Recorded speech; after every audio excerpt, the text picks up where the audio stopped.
AGP আৰু বিপিএফৰ লগত আমাৰ মিত্ৰতাৰ আলোচনা আমি যোৱা নিশা সম্পূৰ্ণ কৰিছোঁ আৰু দুইটা ৰাজনৈতিক দলৰে আৰু বিজেপিৰ মাজত সম্পূৰ্ণ বুজাবুজি হৈছে। কোনো ফ্ৰেণ্ডলি কণ্টেষ্ট আদি নাথাকে, সম্পূৰ্ণ চিট বাই চিট আমাৰ এলায়েন্স হৈ গৈছে আৰু ৰাভা যৌথ সংগ্ৰামী মঞ্চৰ লগত বা আমাৰ ৰাভা জনগোষ্ঠীৰ লগত আমাৰ বকো, দুধনৈ আৰু গোৱালপাৰা ৱেষ্ট এই তিনিটা সমষ্টি লৈও ৰাভা যৌথ সংগ্ৰাম সমিতিৰ লগত আমাৰ মিত্ৰতা সম্পূৰ্ণ হৈছে। গতিকে মিত্ৰতাৰ দিশত আমাৰ বিশেষ আৰু আলোচনা কৰিবলগীয়া নাই।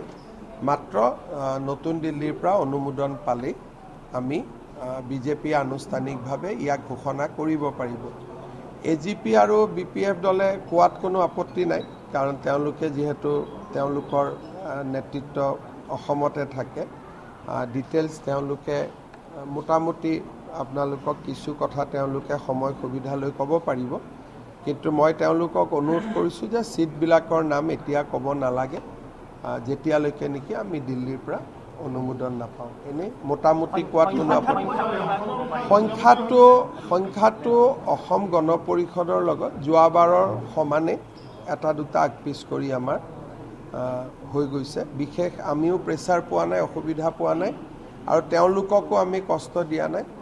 আৰু বিপিএফ দলৰ ক্ষেত্ৰতো আমাৰ সুন্দৰভাৱে বুজাবুজি হৈ গৈছে। সন্ধিয়াকৈ হাগ্ৰামা মহিলাৰী ডাঙৰীয়াই হয়তো এই বিষয়ে সংবাদ মাধ্যমক ক'বও, আৰু ইমানতে আমাৰ হৈ গৈছে।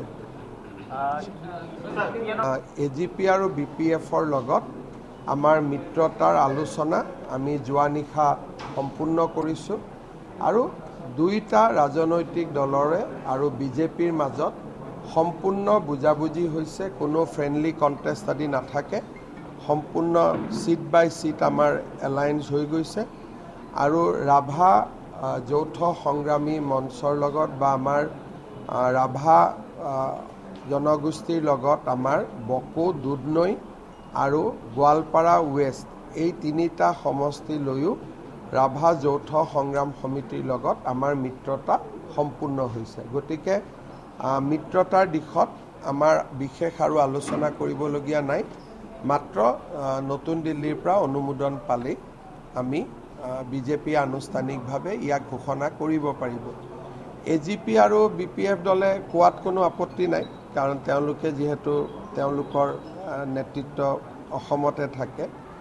ডিটেইলছ তেওঁলোকে মোটামুটি আপোনালোকক কিছু কথা তেওঁলোকে সময় সুবিধা লৈ ক'ব পাৰিব, কিন্তু মই তেওঁলোকক অনুৰোধ কৰিছোঁ যে ছিটবিলাকৰ নাম এতিয়া ক'ব নালাগে, যেতিয়ালৈকে নেকি আমি দিল্লীৰ পৰা অনুমোদন নাপাওঁ। এনেই মোটামুটি কোৱাত কোনো আপত্তি। সংখ্যাটো অসম গণ পৰিষদৰ লগত যোৱাবাৰৰ সমানে এটা দুটা আগপিছ কৰি আমাৰ হৈ গৈছে। বিশেষ আমিও প্ৰেছাৰ পোৱা নাই, অসুবিধা পোৱা নাই আৰু তেওঁলোককো আমি কষ্ট দিয়া নাই। আৰু বিপিএফ দলৰ ক্ষেত্ৰতো আমাৰ সুন্দৰভাৱে বুজাবুজি হৈ গৈছে। সন্ধিয়াকৈ হাগ্ৰামা মহিলাৰী ডাঙৰীয়াই হয়তো এই বিষয়ে সংবাদ মাধ্যমক ক'বও, আৰু ইমানতে আমাৰ হৈ গৈছে।